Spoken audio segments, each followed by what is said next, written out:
A man calls 911, begging for help after two intruders attacked him and his wife. But when police arrive, nothing makes sense. The doors are locked from the inside. Every window is sealed. Nothing is missing. And the only person with blood on his hands is the husband. The Emergency Dispatch Center in Hanahan, South Carolina, received a call at 5 a.m. on June 5, 2020. Matthew Speck's voice trembled as he reported two intruders had attacked him and his wife while they slept. Officers arrived to find the Eagle Landing home completely sealed. The front doors were locked. Every window remained intact. No signs of forced entry existed anywhere on the property. The contradiction between Matthew's story and the physical evidence was immediately apparent to the responding officers. Inside the Speck residence, investigators discovered Caitlin Speck dead in her bedroom. At the foot of the bed lay the family's golden Labrador, Bailey. May, also deceased. The house appeared undisturbed. Wallets and electronics remained untouched. No drawers were opened. No closets were ransacked. The bedroom was the only area showing any disturbance. Matthew claimed attackers had fled moments before police arrived, but the locked doors and broken windows made this claim impossible to believe. Matthew Speck had fresh cuts on his forearms and stomach. Doctors determined these wounds were shallow with smooth edges. They showed no signs of defensive action. No deep gashes appeared on his palms or hands. These injuries were self-inflicted hesitation marks, easily reachable by the person himself. Blood patterns on his clothing suggested he had been standing still when injured. These findings directly contradicted his story of a violent struggle with armed intruders who had attacked him. Caitlin Conran met Matthew Speck in 2008. By 2020, she was a designer working from their Eagle Landing home. Close friends noticed Matthew had become cold and distant. He spent more time away from home. Caitlin continued investing in their property and their life together. She never sought separation.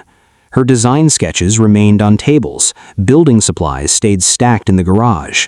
Her daily routine revolved around Bailey May's care. She had no idea her husband was planning something far more devastating. Matthew's phone and computer revealed his browser history, showing dozens of searches about staging crime scenes. He researched toxicology, lethal doses, and how to fake robberies. He studied maps showing exit routes from the neighborhood. These searches occurred late at night while Caitlin slept nearby. The timestamps contradicted his claims of a happy marriage. A hassled husband would not research murder techniques at midnight. The digital evidence painted a picture of weeks of careful planning and cold calculation. An ex-girlfriend testified Matthew called his marriage a formality he needed to end. A coworker revealed he repeatedly complained about losing his house in a divorce. He asked what happened to shared property if a spouse died unexpectedly. Removing Caitlin meant keeping the Eagle Landing home and avoiding financial obligations. He wanted a new life with someone else. The house became the silent motive. Matthew valued the property more than his wife's life. Financial gain drove his actions. Detectives asked Matthew how intruders could have locked the door from inside. He had no answer. His story changed repeatedly. Then they presented his search history, how to fake a robbery, lethal dose of cyanide.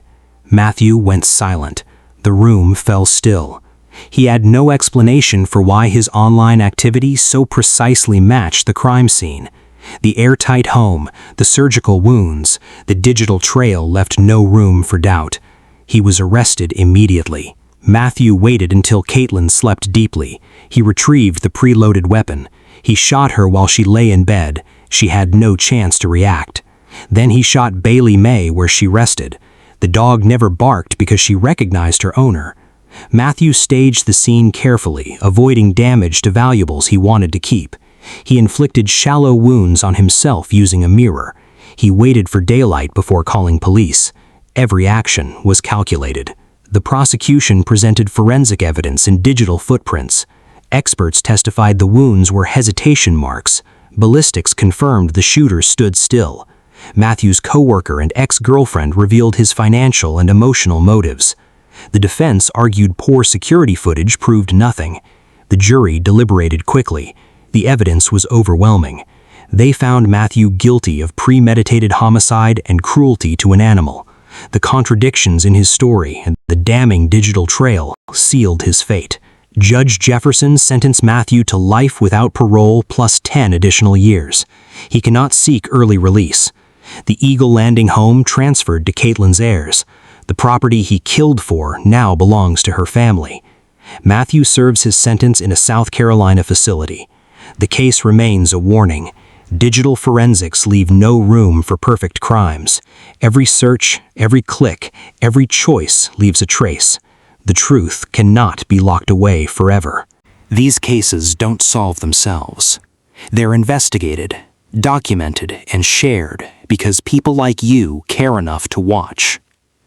If you made it this far, you're exactly the kind of viewer we create content for. Hit that like button, subscribe to the channel, and turn on notifications so you never miss a story.